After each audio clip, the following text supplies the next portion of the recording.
How to fix customized notifications on Facebook Messenger. Firstly, you have to install the Facebook Messenger app from your Play Store in your Android. Just you have to click on it and open. This is the desktop of your Facebook Messenger. Just you have to click on the three lines which appear at the left top corner.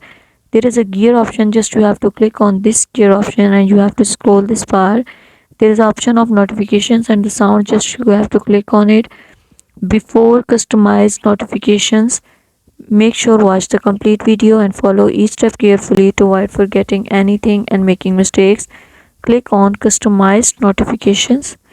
In this way, you can fix your customized notification by turning it on and off.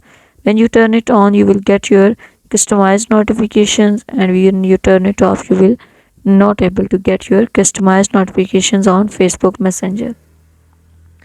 This procedure was both for Android as well as for iPhone.